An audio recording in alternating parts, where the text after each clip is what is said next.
You are currently suffering from analysis paralysis, a disease where the brain generates complexity to avoid the pain of execution. You ask, should I do this? Is this the right color? Should I post now or later? These questions are noise. The sovereign architect answers to only one God, the binary God of impact. This God asks only one question. Does this specific action move money from the market into my pocket? You have exactly 1 second to answer. If the answer is maybe, it is garbage. If the answer is indirectly, it is garbage. If the answer is I don't know, it is garbage. The only acceptable answer is yes. This is the revenue razor. It slices through the fat of busy work to find the muscle of money work. Most of what you do, checking emails, organizing folders, tweaking logos, researching gear, is meta work. It is work about work. It feels like productivity, but it is actually procrastination in a suit. It is garbage. You must visualize the distance to the transaction. Every action stands at a certain distance from the moment money changes hands. Distance 0, sending an invoice, clicking upload on a monetized video, putting a buy button on a site. This is the kill. Distance 1, writing the script, editing the video, coding the bot. This is the hunt. Distance 2, learning how to edit, researching topics, setting up the software. This is preparation. Distance 3, reading news about YouTube, organizing your desk, talking about your plans. This is masturbation. The razor dictates that you must spend 90% of your time at distance 0 and 1. If an action falls into distance 2, you do it only if absolutely necessary. If it falls into distance 3, you liquidate it instantly. When you look at a task, ask, how many steps are between this and the bank deposit? If there are more than 2 steps, you are walking in the wrong direction. The 1 second audit works like this. You feel the impulse to do something. For example, I should check my analytics. Second 0, impulse arises. Second 0.5, apply the razor. Does staring at the graph change the number on the graph? Answer, no. Does it create a new video? Answer, no. Second 1.0, verdict, garbage. Action, close the tab, open Premiere Pro. This must happen fast. If you hesitate, your brain will invent a lie. But I need to analyze the data to optimize. Shut up. You don't need to optimize, you need to produce. Optimization is a luxury for those who have volume. You have no volume. You have nothing to optimize. Produce. You must also understand the motion versus action distinction. James Clear writes about this, but we will radicalize it. Motion, planning, strategizing, learning. It feels like progress, but produces no result. It is safe. You cannot fail in motion. Action, creating, publishing, asking. It produces a result, success or failure. It is dangerous. The doubt lives in motion. The doubt dies in action. If you're doubting, it is because you're stuck in motion. You're running on a treadmill. You're sweating, but you're not moving. The 1 second razor demands you step off the treadmill. Is this motion or action? Searching for the perfect font equals motion. Garbage. Typing the text with any font equals action. Money. Watching a tutorial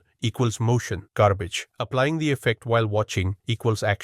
Money. Choose action every single time, even if it is imperfect action. Imperfect money is better than perfect poverty. The friction test. Money usually lies behind a wall of friction, pain/difficulty. Garbage usually lies on a slide of comfort. If the action you are considering feels easy or fun, like tweaking colors for 2 hours, it is likely garbage. If the action feels heavy, scary, or boring, like writing the hook, staring at a blank page, cold calling, it is likely money. Your nervous system is a metal detector. Fear is the signal. Resistance is the compass. If you doubt doing something because it feels hard, that is your confirmation to do it immediately. The razor says, does this scare me or bore me? If it scares you because of potential rejection/failure, do it. If it bores you because it's deep work, do it. If it excites you because it's a distraction, kill it. Finally, realize that doubt is a luxury of the immortal. If you had infinite time, you could afford to doubt. You could afford to weigh options. You are mortal. You are dying. Your time is bleeding out. You do not have the budget for doubt. You only have the budget for hypothesis testing. I think this video will work. Don't doubt it. Test it. Make it. Upload it. Let the market decide. The market is the only judge that matters. Your internal judge is an idiot. Fire him. Let the market judge. If the market says garbage, no views, then you learn. If the market says money, you scale, but you never know until you ship. Shipping is the only cure for doubt. The second phase of liquidating doubt requires you to confront the illusion of complexity, which is nothing more than a sophisticated camouflage for cowardice, because your mind will instinctively build labyrinthine strategies